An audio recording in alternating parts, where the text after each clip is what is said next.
నమస్కారం అండి. నా పేరు నారాయణ చౌదరి. ఈ డాగు 6/14లో జగన్ గారు అనే ఒక వ్యక్తి మాకు ఫోన్ చేయడం జరిగింది. అలాగే మా బృందంతో కలిసి ఆడికెళ్ళి దాన్ని తీసుకొని ఒక డాక్టర్ గారి సహాయంతో ఏబీసీ షెల్టర్‌లో దీన్ని పెట్టడం జరిగింది.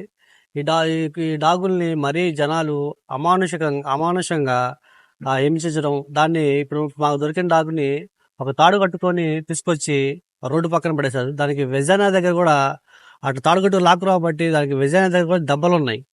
ఎంత అమానుషంగా చేయదండి ఎవరు. మీకు ఏదైనా ఇబ్బంది అనిపిస్తే మాలాంటి వాళ్ళు గుంటూరులో చాలా మంది ఉన్నారు. వాళ్ళకి ఫోన్ చేయండి, వాళ్ళకి కాంటాక్ట్ అవ్వండి. వాళ్ళు దాన్ని తీసుకెళ్ళి అక్కడ పెట్టడము, యానిమల్ షెల్టర్లో పెట్టడము ఏదైనా చేస్తారు. అలాగే తాళ్ళు కట్టి లాక్కురావటము, నోరు లేని వాటిని బళ్ళు మీద వెళ్ళి కర్రలతో కొట్టడము అలాంటివి చేయకండి దయచేసి.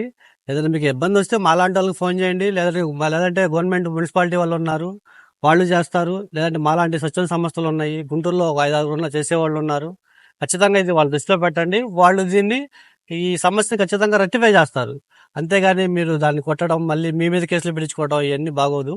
అందుకని ఏదో ఉంటే మా యానిమల్ సర్వీస్ చేసే వాళ్ళ దృష్టిలో పెట్టండి. నాలాంటి వాళ్ళు ఇంకా గుంటూరులో ఉన్నారు, వాళ్ళ దృష్టిలో కూడా పెట్టండి.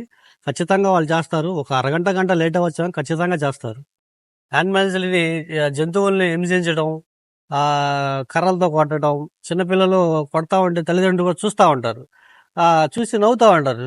అది కరిస్తే మాత్రం తల్లిదండ్రులు ఎమ్మని రియాక్ట్ అవుతారు. కుక్క కరిచింది మా లైన్లో, దీన్ని తీసేయండి అని.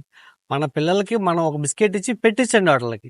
పెట్టిస్తే వాళ్ళు మనం ఎవరిని, అది 90% డాగులు ఎవరిని ఏమనవు. ఏదో ఒకటి రాబేసి వచ్చిన డాగు, కొంచెం ఎగ్రెసివ్గా ఉన్న డాగు, అది బయట చేస్తే తప్పితే ఏ డాగు ఎవరిని ఏం చేయదు. 90% డాగు చాలా ఫ్రెండ్లీగా ఉంటాయి, లోన్లీగా ఉంటాయి, అందరితో ఫ్రెండ్లీగా కలిసి తిరుగుతూ ఉంటాయి.